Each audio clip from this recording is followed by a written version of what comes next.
strong. Your purpose has been here all along. Walk in truth, lead with grace, leave your legacy in every place. Legacy rising, faith in motion, purpose alive. Legacy rising, it's your time to rise. Legacy rising, lead with courage, shine your light. Legacy rising, come on, let's rise. Legacy rising with Dr. J, where purpose becomes legacy. Greetings and salutations. Welcome back to the living room. My name is Dr. Ethel James, and many people simply know me as Dr. J.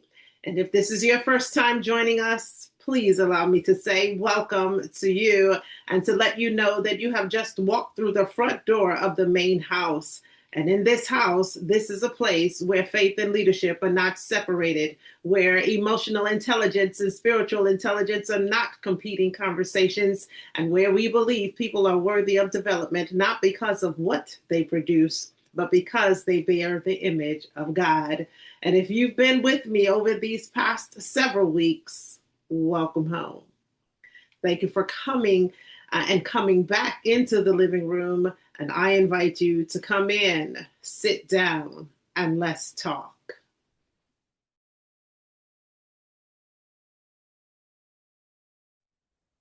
And before we begin, last week I left you with a question. Not a complicated question, a simple one. Who are you without the titles? And I hope you didn't answer it too quickly, because questions like that deserve more than an immediate answer. They deserve quiet. They deserve reflection, prayer, honesty. And perhaps as you sat with that question, you discovered something. And maybe you realized that somewhere along the way, pieces of you began living in different places. The person at work is different from the person at church. The person at church is different from the person at home. The person on social media is different from the person who cries at night. The confident leader is wrestling with insecurity. The smiling friend is carrying grief. The successful executive is quietly exhausted, and the faithful servant feels disconnected from God. Not because you're fake, not because you're intentionally hiding, but because life has a way of pulling us in pieces, right? Pulling pieces of us into different rooms, and eventually we forget what it feels like to be whole. And that's where today's conversation begins.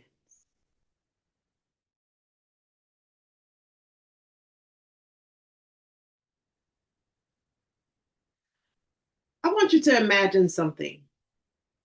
Imagine a beautiful home, and every room is beautifully designed. The kitchen is stunning, the living room is warm, the bedrooms are peaceful, the study is organized, and everything looks beautiful.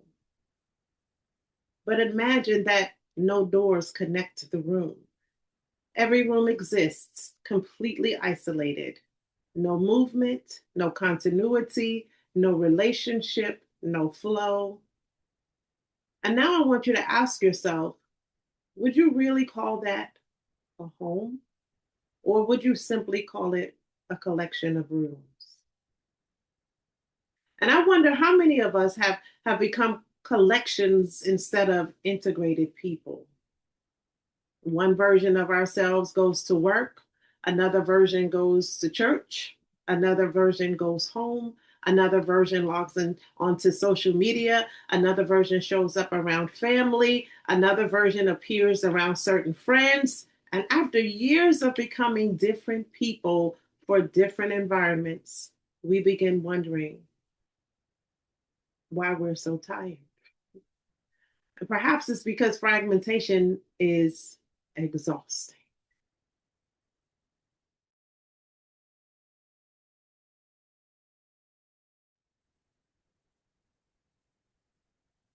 I don't believe most people wake up one morning and decide, I want to live divided. I don't think that's how it actually happens. I think fragmentation is far more subtle. It begins with survival. And maybe you've learned that certain parts of yourself were welcomed and other parts were not. And so you started adjusting you. You became quieter. You became safer. You became less expressive, less honest, less vulnerable. You learned what version of yourself received approval. And without realizing it, you slowly began editing yourself. Not because you were dishonest, because you wanted to belong. And Maslow's hierarchy of needs always says that, we have our physiological needs, food, clothing, and shelter.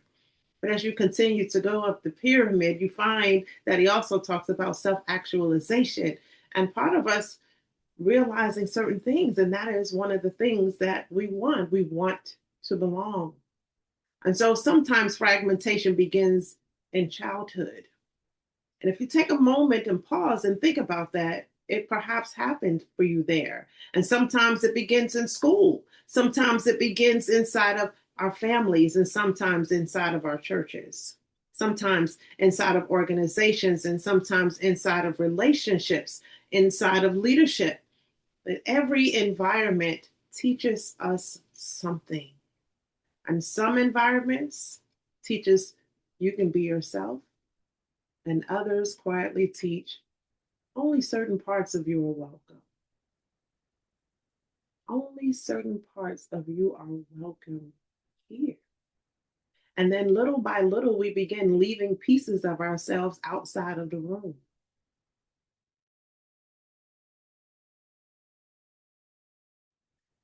Have you noticed how quickly we learn to read a room?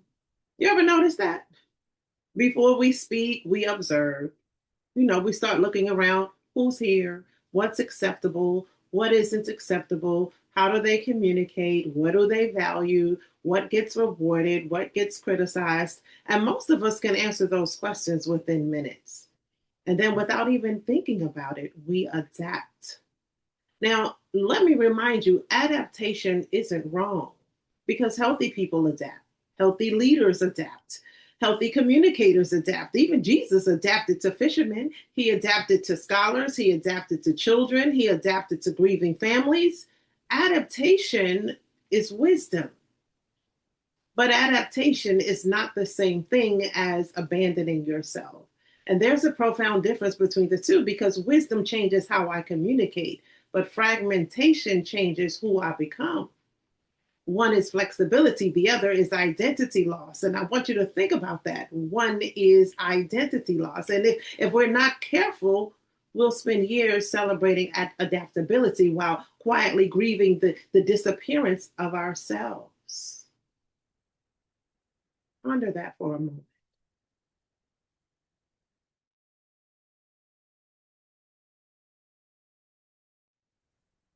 May I tell you something I've observed over the many years of leadership, of training and coaching, consulting, and ministry? Do you mind? Here it is. People become exhausted long before they become physically tired. I mean, really give thought to what I just said. People become exhausted long before they become physically tired.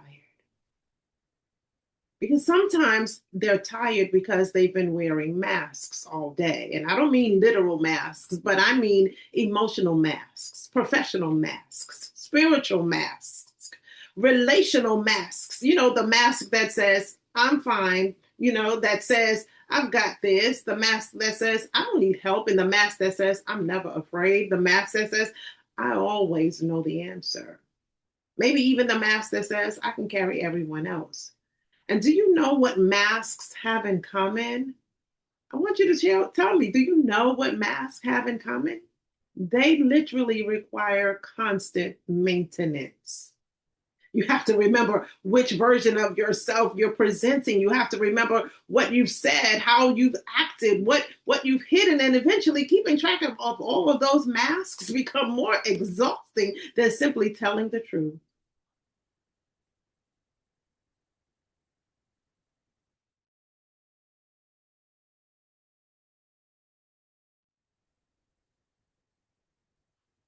The tragedy of fragmentation is not merely that it divides us, it's that eventually it costs us. And before we talk about what fragmentation costs us, we should first ask, what is cost? Because if we think about it, we live in a culture that wants everything without sacrifice. We want influence without preparation, leadership without responsibility, healing without surrender, wholeness without yielding. Yet throughout scripture, there is a principle that God never ignores.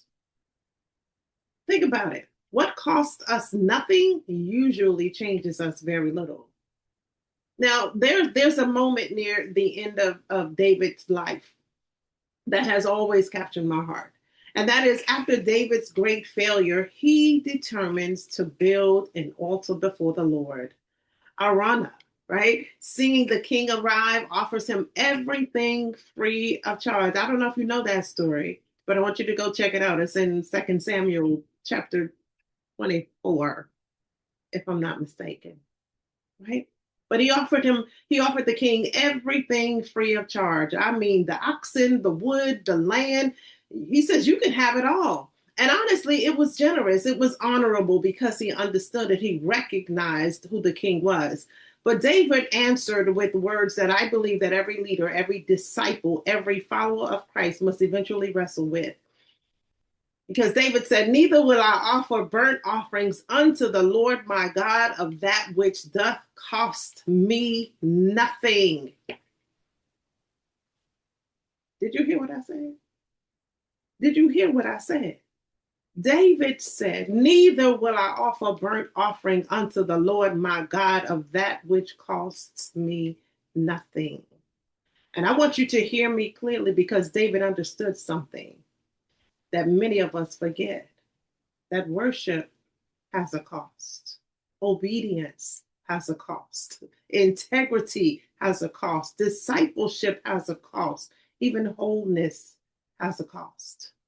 Not because God is trying to take something from us. It's because transformation always asks us to surrender something that no longer belongs. And sometimes the cost is pride. Sometimes it's the cost is approval. Sometimes it's even comfort. How about sometimes it's the image that we, have created for ourselves that we've spent years producing. And sometimes it's the version of ourselves that helped us survive, but can no longer help us become. The kingdom has never been built on convenience. It has always been built on costly obedience. Did you hear what I say?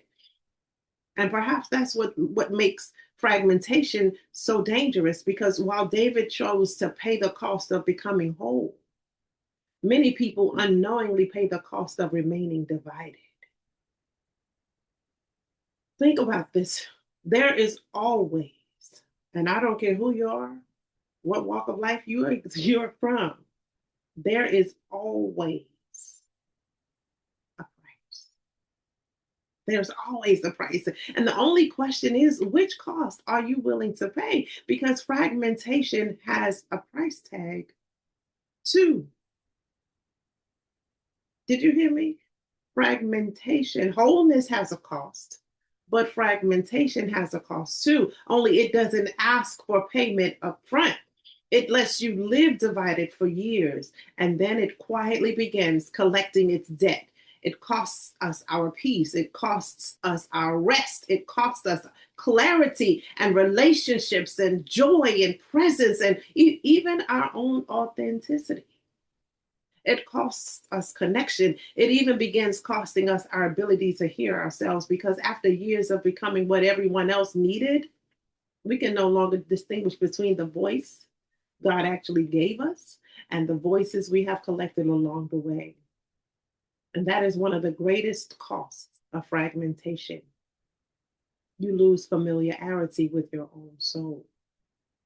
And perhaps that's why some people feel strangely empty, even in seasons of remarkable success where everything around them is growing, but inside, they feel deeply disconnected. And it is not because God has abandoned them. No, it's not because they failed, but because they've been living in pieces.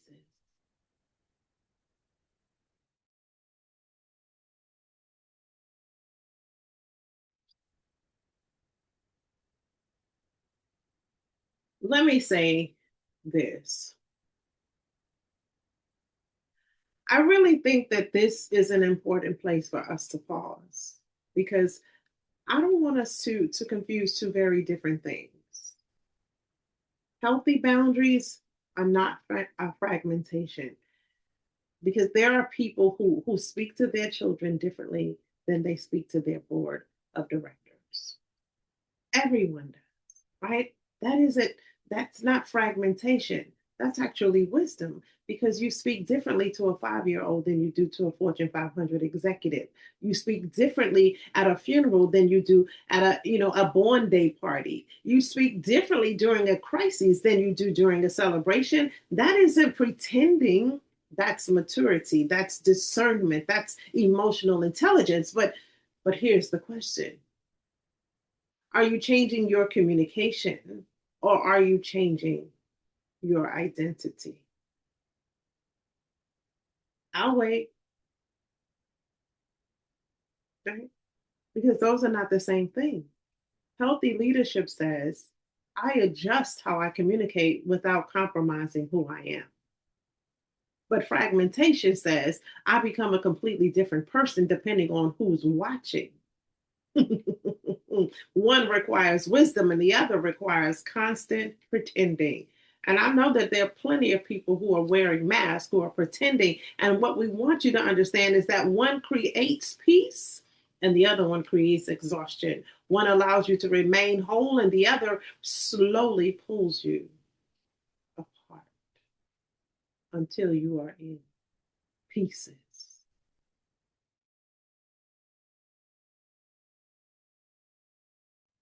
Hmm. Have you ever broken a bone? I haven't broken a bone, but I believe I have fractured it. And sometimes the fracture is obvious, and other times the break is so small that you continue walking on it until one day, the pain becomes impossible to ignore. And I wonder if fragmentation works much the same way because most people don't notice the first fracture. Hear me where I'm going, right? It happens quietly. The first time you silence your convictions to fit in, the first time you laugh at something you know isn't funny, maybe the first time you apologize for a gift that God actually gave you, the first time you shrink because someone else felt uncomfortable with your light, the first time you remain silent when truth should have been spoken. Oh, I have been in audiences where I know that wisdom was supposed to speak in the room, and those that were in the position to speak, they didn't say a thing. The first time you betray your own values to preserve someone else's approval. Watch what I'm saying here. Each one of those decisions may seem small. They may even seem almost insignificant, but fractures have a way of spreading. Just think about the glass when a rock hits the windshield of your glass in your vehicle. Sometimes it shatters it, but sometimes it just hits a little nick. And over time, right? Over time, it begins to spread. And it doesn't happen all at once. It happens little by little, just like fragmentation, choice by choice, compromise by compromise, until eventually the person looking back at you when you're looking in the mirror feels unfamiliar.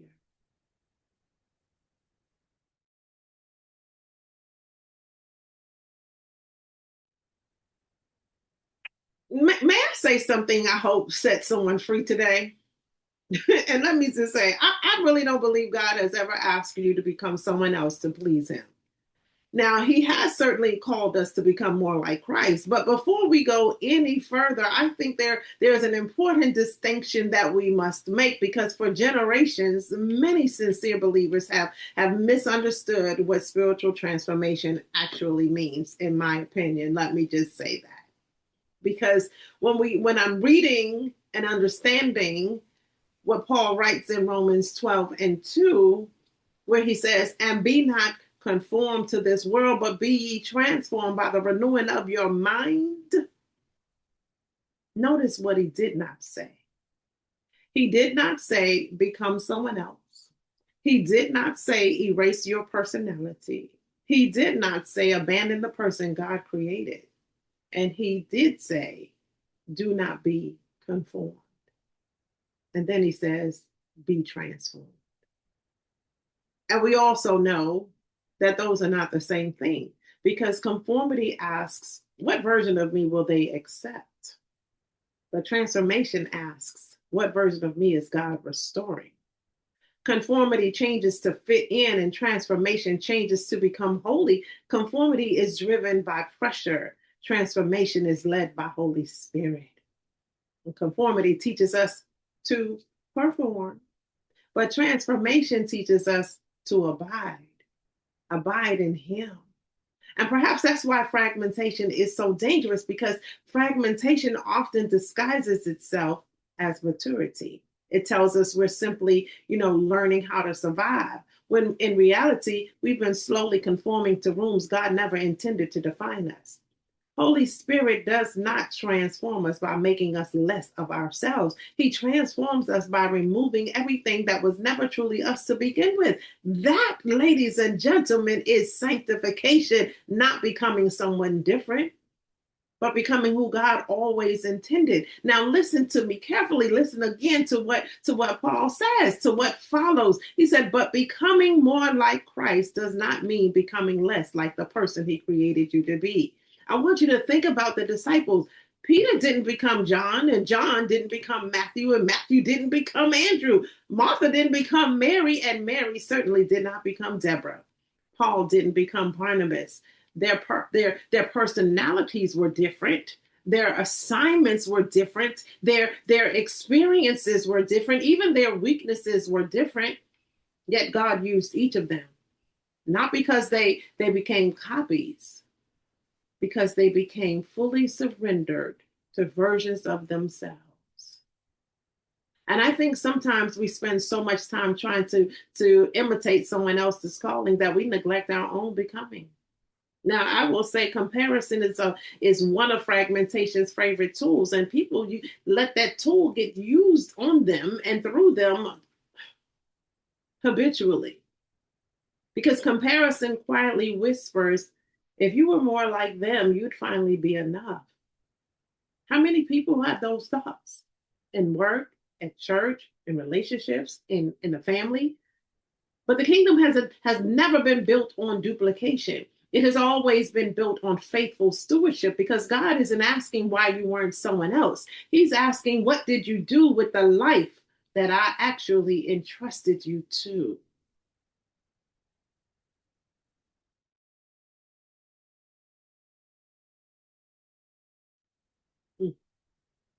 Think about that, right? Because now we can finally name the feeling.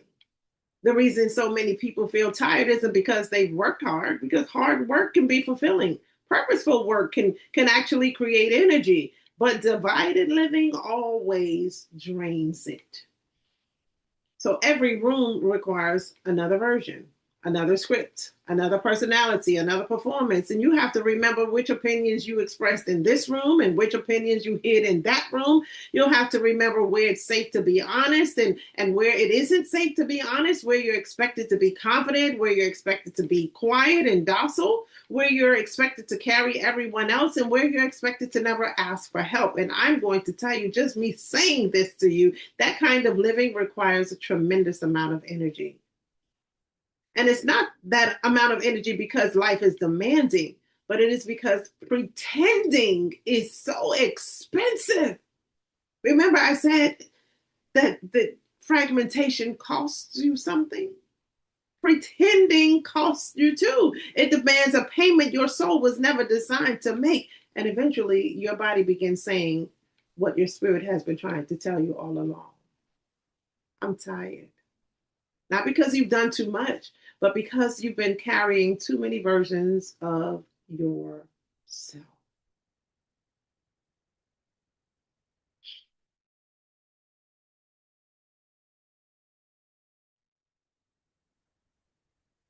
There is a story Jesus tells that I have loved for many years, right? And we often call it the story of the prodigal son. And I know if you are a believer, if you've ever been to church, you've heard this story, right?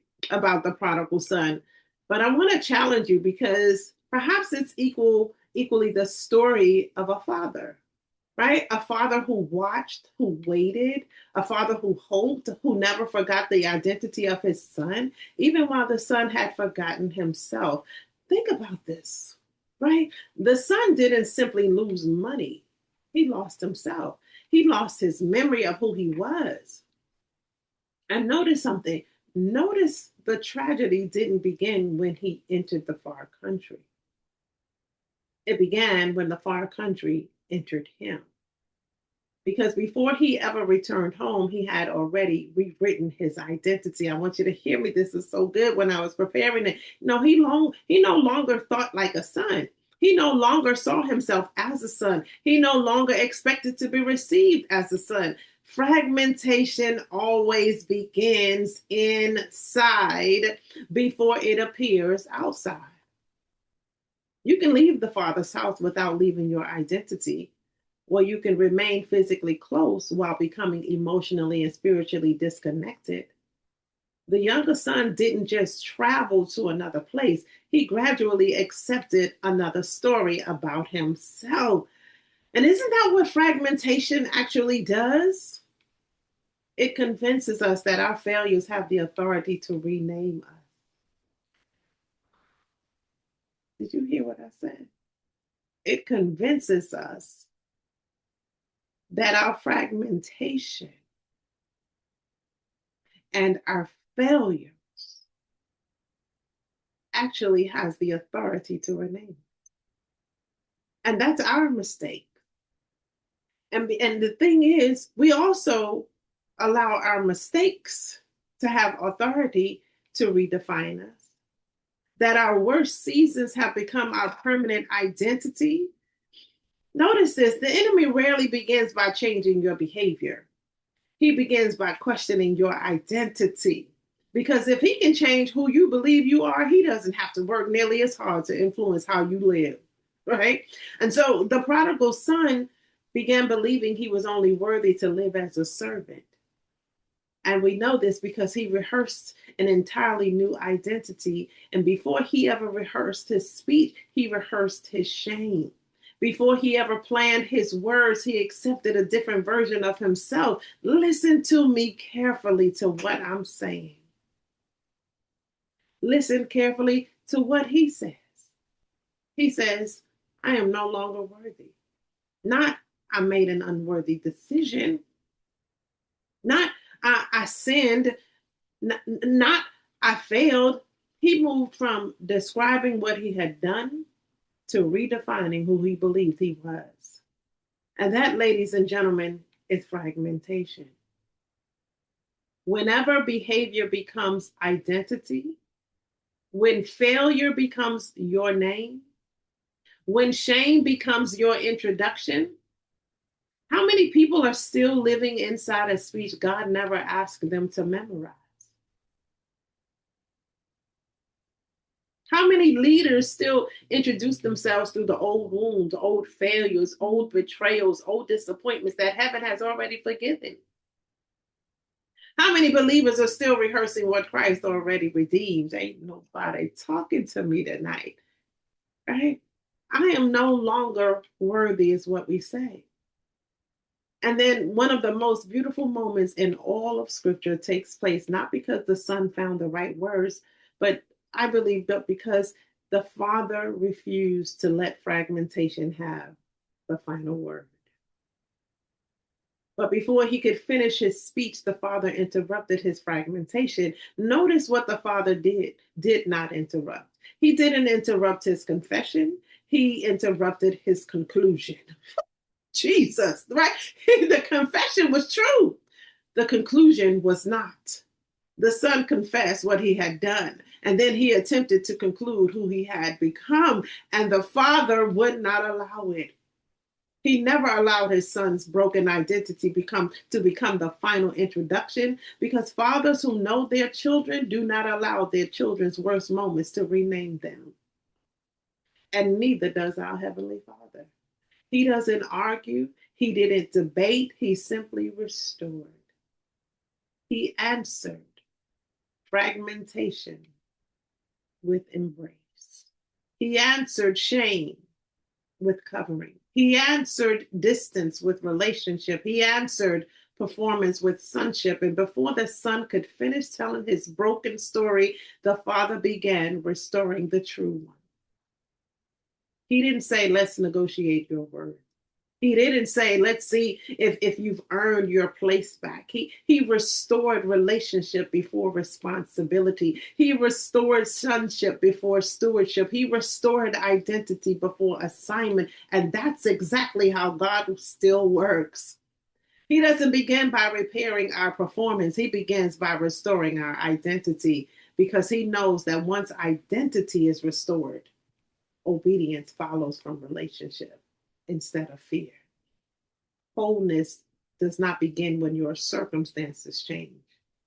Wholeness begins when heaven refuses to let your broken self description become your permanent identity. And isn't that just like God? He always seems to put back together what we have allowed life to pull apart.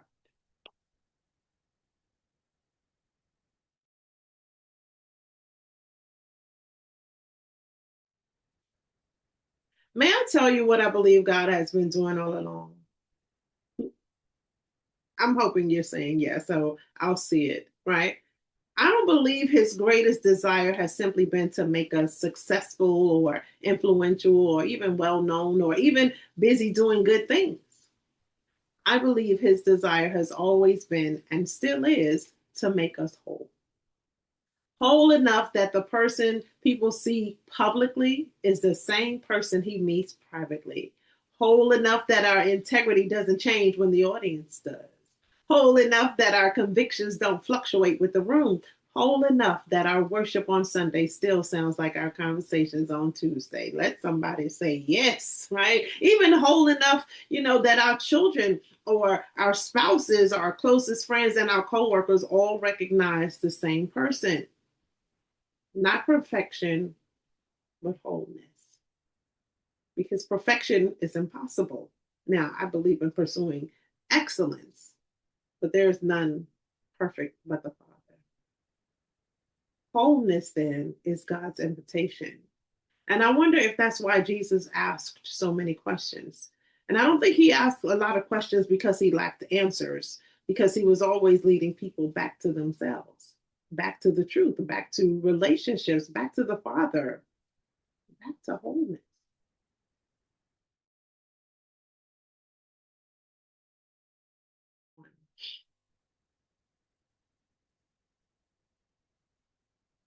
May I ask you something that many feel, that may make you feel a little uncomfortable?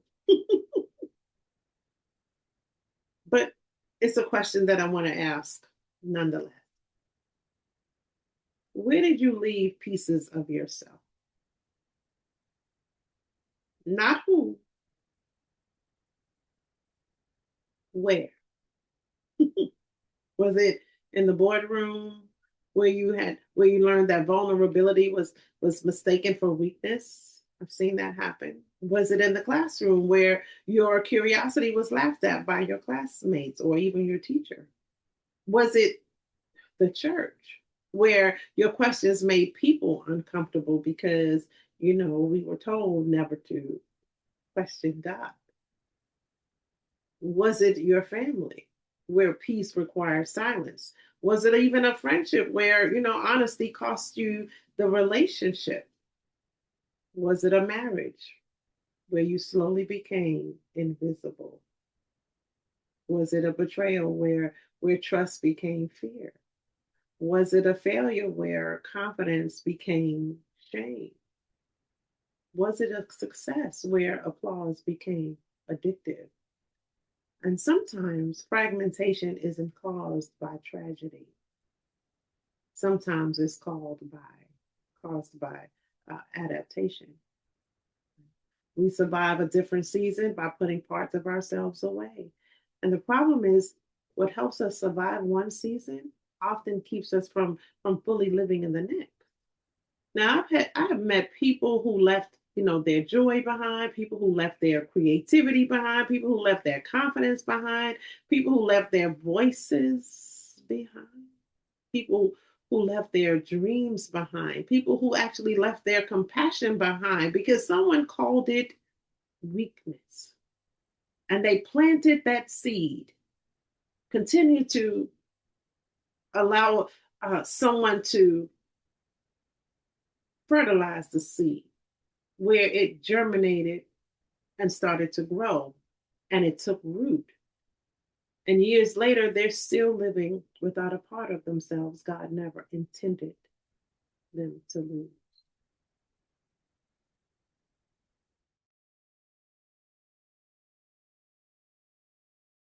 Can I tell you what I observed after years of working with leaders across industries, government, education, healthcare, nonprofit churches, and corporate America? The strongest leaders are rarely the ones with the biggest titles. They're usually the ones who no longer need one version of themselves for one room and another version for another room. Right? There seems to be a consistency about them, not because they're rigid, but because they're rooted.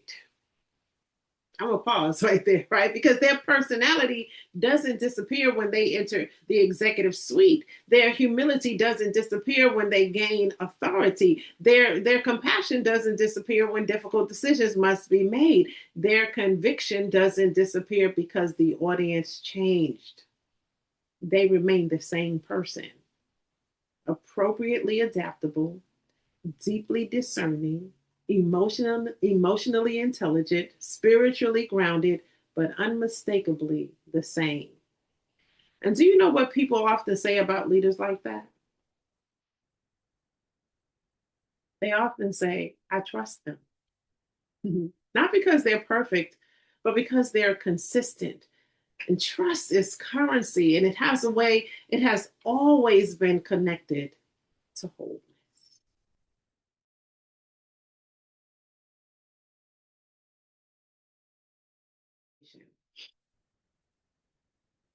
Perhaps this conversation isn't really about fragmentation at all, but perhaps it's about invitation, right? An invitation to stop pretending, an invitation to stop compartmentalizing, an invitation to stop introducing different versions of yourself to different rooms.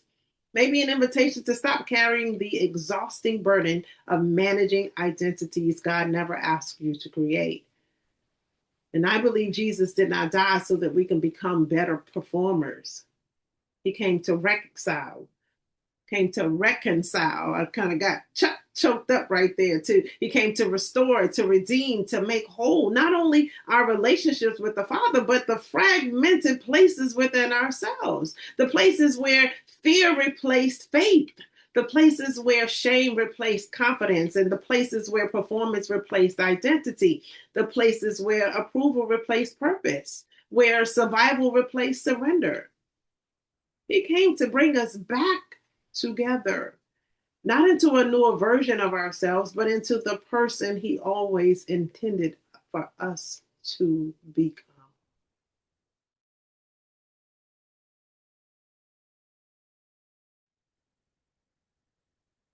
May I leave you with one final thought?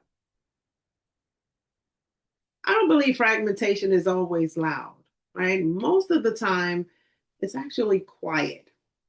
It looks like smiling while you're hurting, leading while you're lonely, serving when you're empty, achieving when you're anxious, and winning while wondering who you really are. No one applauds the courage it takes to become whole. There are no trophies for integrity, no awards for authenticity, no standing ovations for quiet obedience. And so I have discovered that becoming whole is one of the holiest journeys a person can take because every single step toward wholeness is also a step toward freedom. And freedom is never merely the absence of chains. Freedom is finally having the courage to become the same person everywhere you go.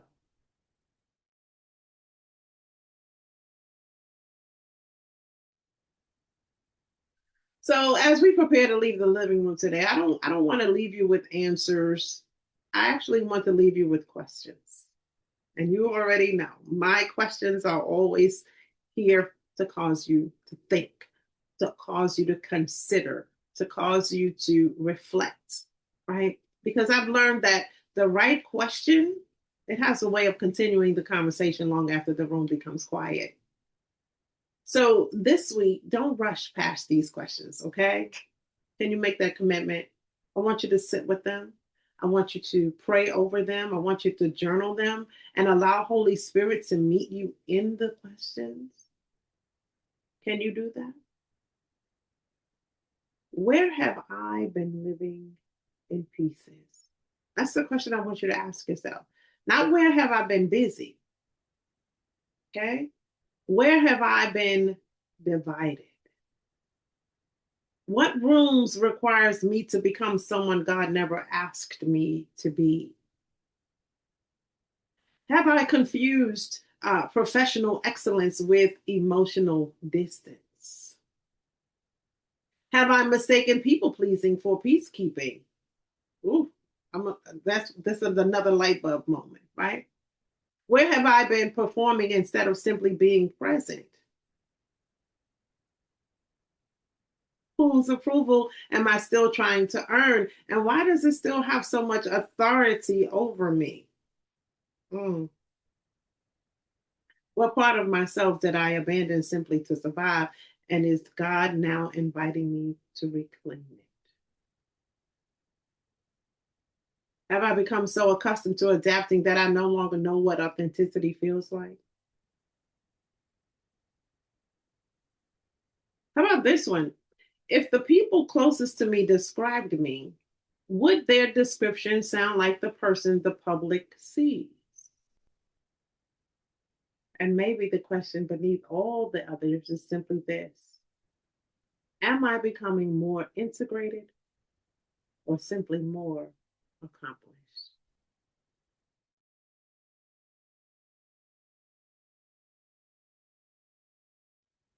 As I sat with this conversation, I couldn't stop thinking about the main house. Not simply because it's the picture that represents this ministry, but because I believe it represents what God has been doing inside of each one of us. Because a house was never meant to be a collection of disconnected rooms. Every time I think about the main house, I think about reconciliation, not simply because reconciliation is something God does between himself and us, but because reconciliation is also what he does inside us.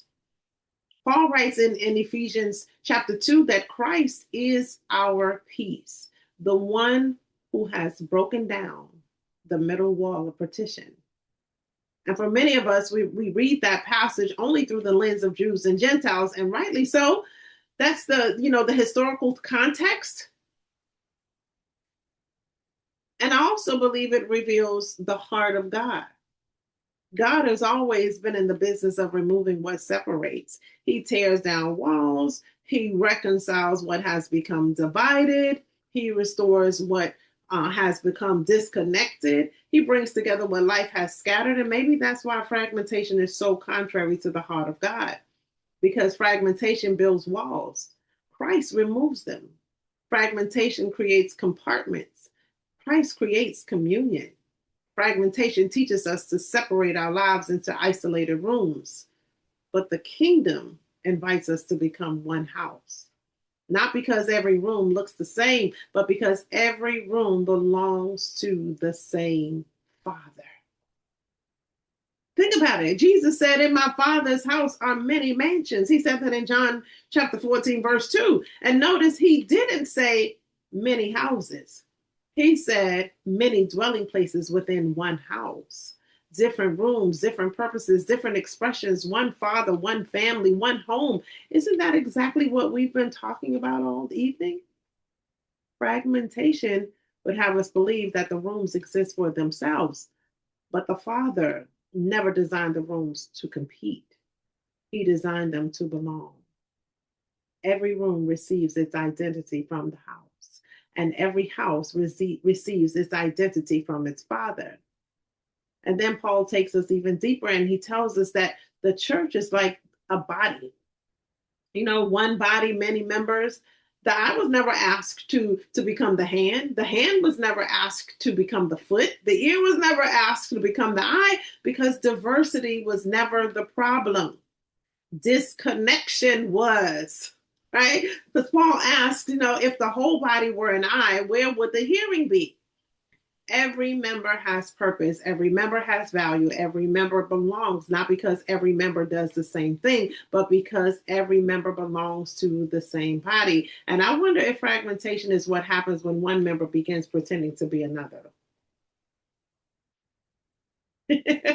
When the eye tries to become the hand, and when the hand tries to become the foot, when the leader tries to become the visionary, when the visionary tries to become the teacher, or even when the worshiper tries to become the strategist, when the compassionate person believes they must become someone harder to be respected, or when the courageous person believes they must silence their tenderness, when the analytical person believes there is no room for compassion, when the deeply spiritual person believes there's no place for wisdom or emotional intelligence. God never asked the members to become identical. He asked them to remain connected.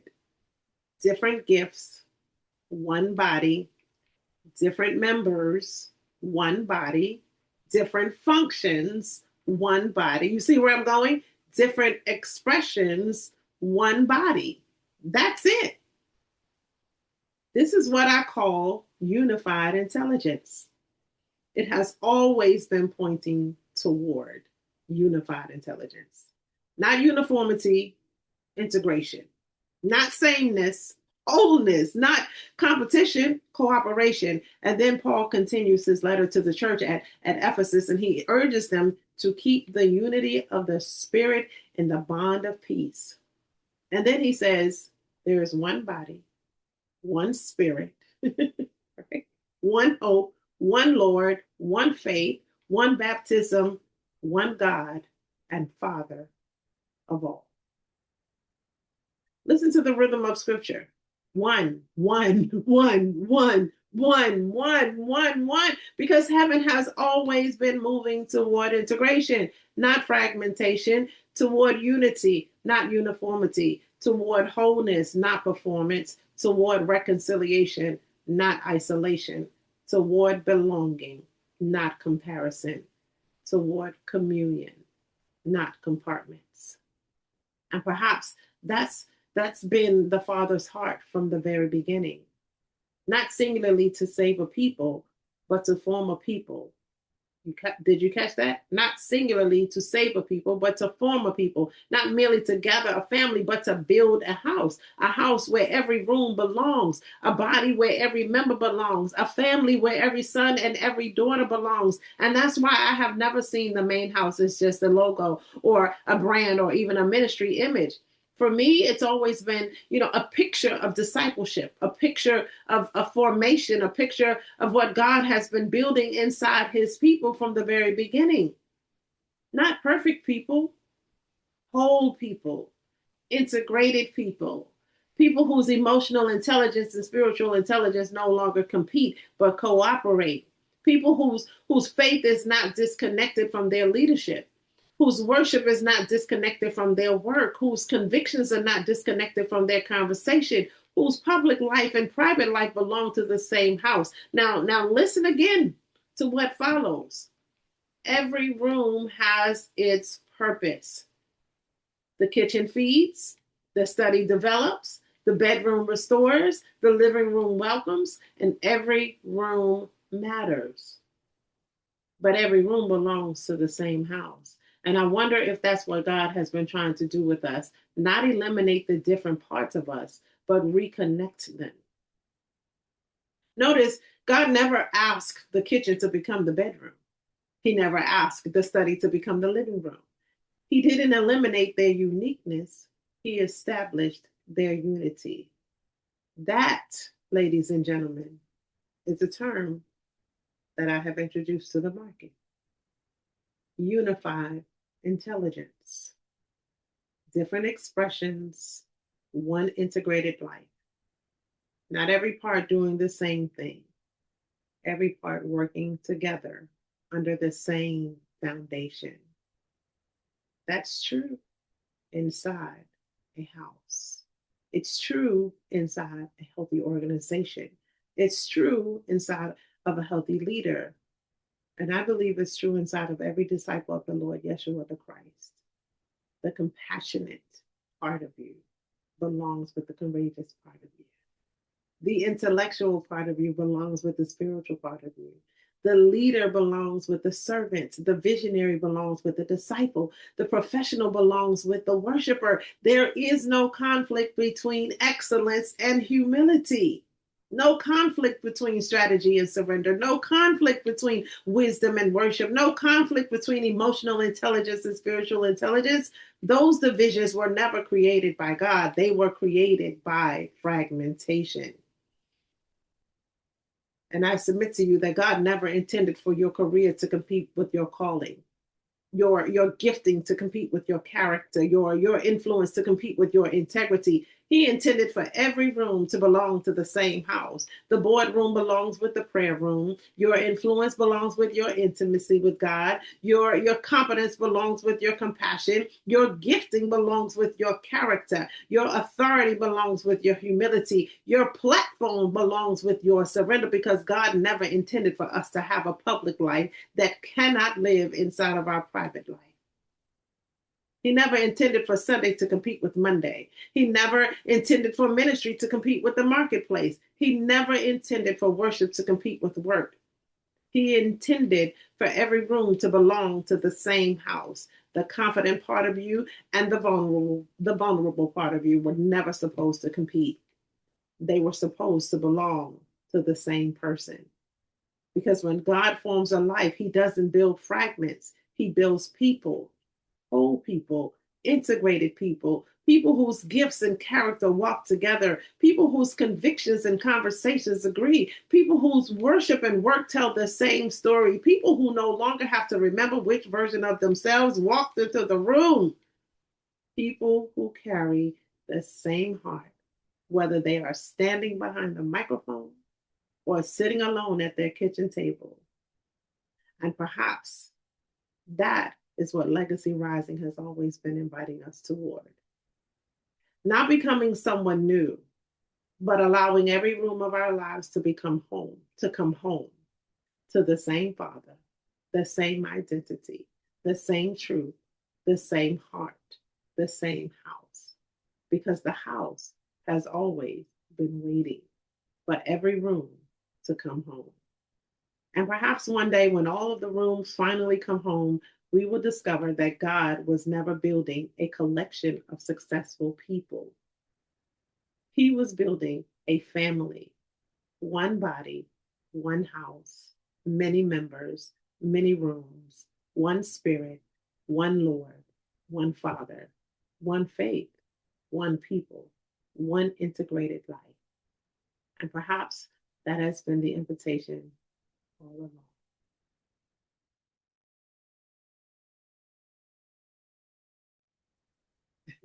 May I tell you something I've learned the longer I've lived? The greatest peace I've experienced has never come from having all of the answers, because I wanted to have them all. But it actually has come from no longer feeling like I have to become someone different every time I walk into another room. And that freedom, it didn't happen overnight. Let me just say that so I don't, cause you to be delusional. It actually came one room at a time, one surrender at a time, one decision at a time, one realization at a time, that God never asked me to become someone else. Period. Only to become the more fully who he created me to be. And that kind of freedom is difficult to describe, because you're no longer asking what version of me belongs here. Instead, you're asking, how do I lovingly serve the people in this room while remaining faithful to the person God has called me to be? Now, do you notice what changed in that question? Not the room, not the people, not the assignment, the identity of the person who walked in. Because wholeness doesn't remove our ability to adapt. It removes our temptation to disappear. And I think that's one of the greatest misunderstandings about maturity. Because today we often hear people say, just be authentic. And while I understand what they mean, I think Jesus gives us something even deeper.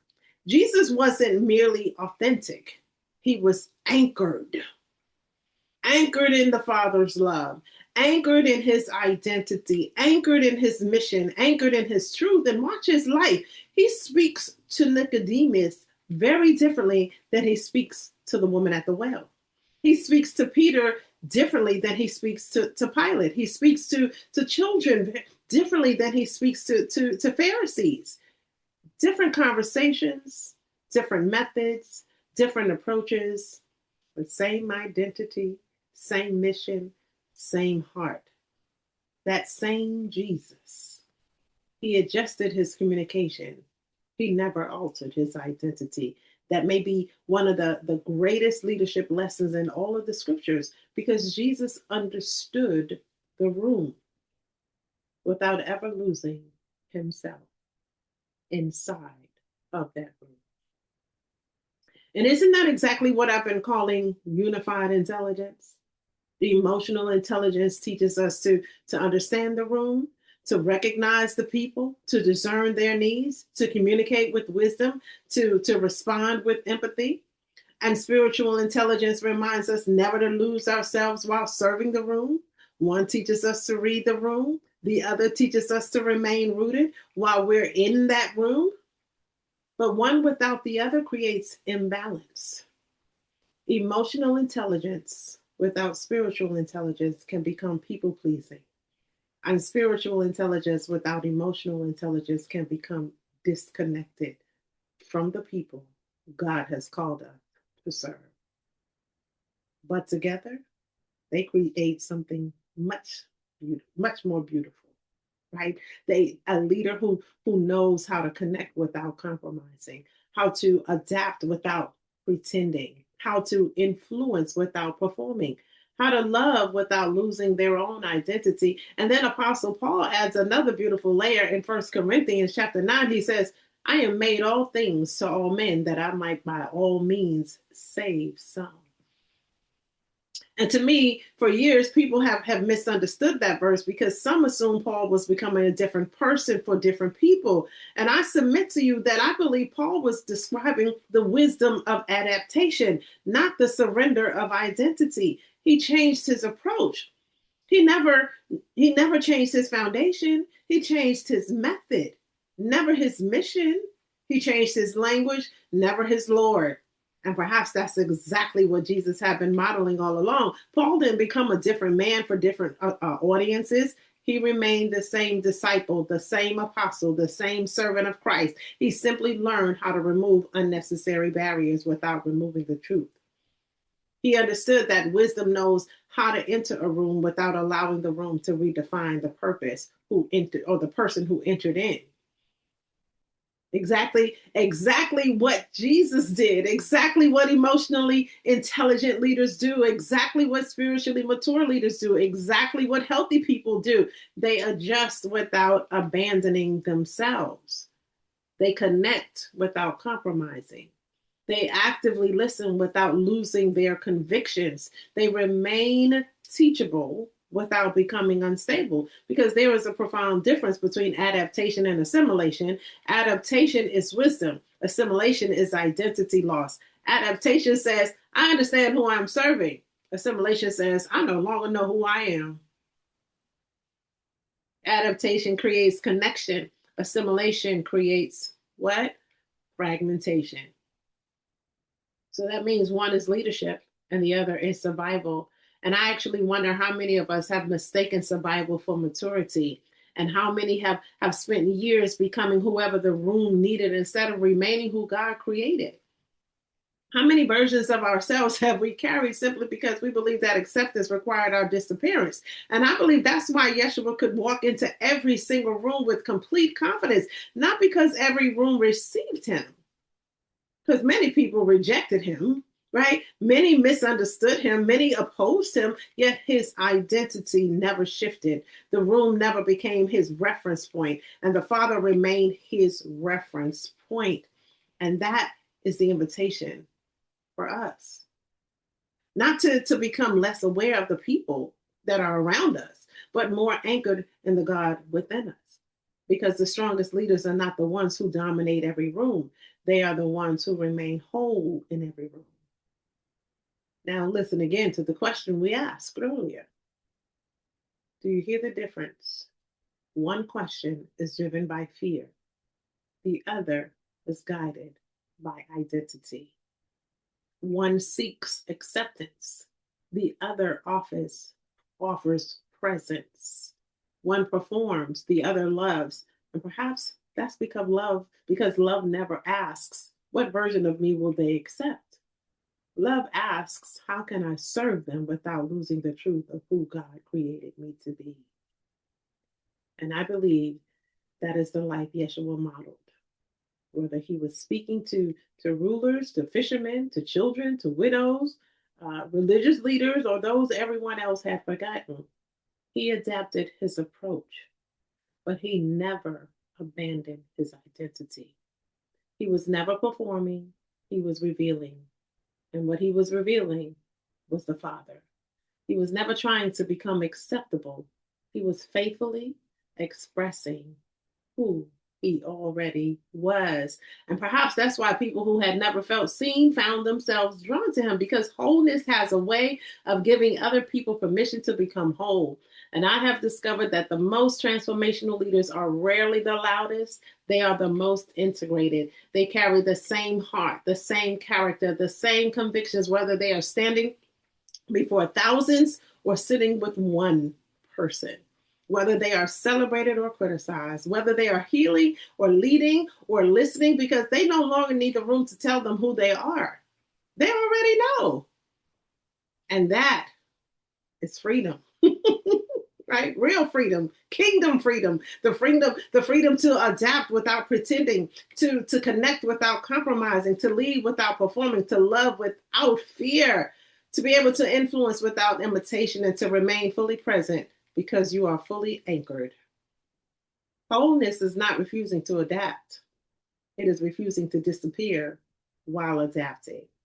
And I believe that may be another one of the greatest gifts God desires to give his sons and daughters. Not merely success, not merely influence, not merely recognition, but the quiet confidence of knowing that wherever he sends you, you never have to leave yourself behind. That is wholeness. And perhaps that has been the invitation of this entire conversation. Not simply to stop living fragmented, but to begin living integrated. One life, one heart, one identity, one spirit, one Lord, one Father. Whole at last.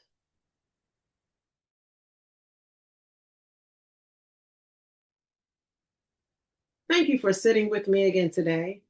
Thank you for allowing these conversations to become more than content. And my prayer is that they become companions on your journey. Because if you're anything like me, you've probably spent years trying to fit into rooms that were never meant to redefine you. So may today be the beginning of bringing every room of your life back into one house, one heart, one identity, one life, and one Savior.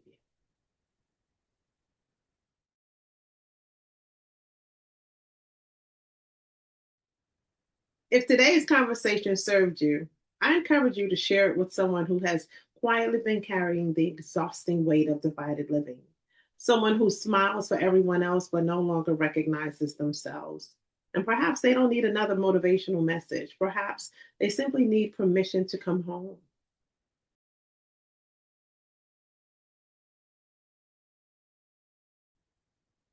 You can learn more about me, my books, my leadership work, my speaking, my executive consulting, the Legacy Rising movement, and all the rooms within the main house at dretheljames.com. The front door is always open, the living room is always waiting, and the conversation continues.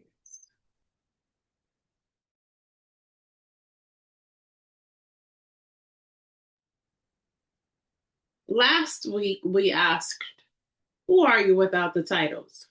Today, we asked, what has it cost you to live fragmented? And next week, we're going one step further. Because once you begin recovering your identity, you'll discover something else. The life God is calling you to may no longer fit inside the systems you've built. Next Wednesday, we'll explore when purpose outgrows your systems. Sometimes the discomfort you feel isn't because you're failing, it's because you're growing. And growth often requires new wineskins. Until then, guard your heart, protect your peace, remain whole, and remember, God never called you to become different people for different rooms. He is faithfully forming one integrated life that reflects Him wherever you go. My name is Dr. Ethel James. Many people simply know me as Dr. J. The living room is always open. Come in, sit down, let's talk. I'll see you next Wednesday. Ooh, yeah.